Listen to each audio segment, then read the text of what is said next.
Making coffee now, it's a breeze for me. All I do is I grab this silicone collapsible coffee dripper. It's so easy to assemble, and all I do is I put it on my cup. Now I get a ton of this unbleached paper filters, and I can just put it into the coffee dripper.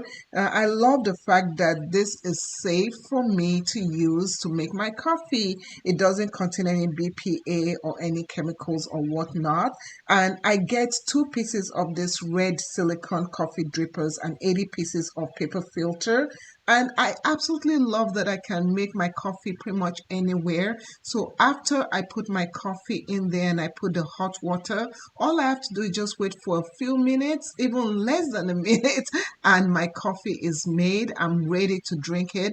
I do is just toss the paper away and wash that, and then I collapse it and I'm ready to go and drink my coffee. This tasted so good. It tasted perfectly. And once I'm done and I need to go for my day, I just put everything in my purse and that's it. It is so easy to use anywhere at all.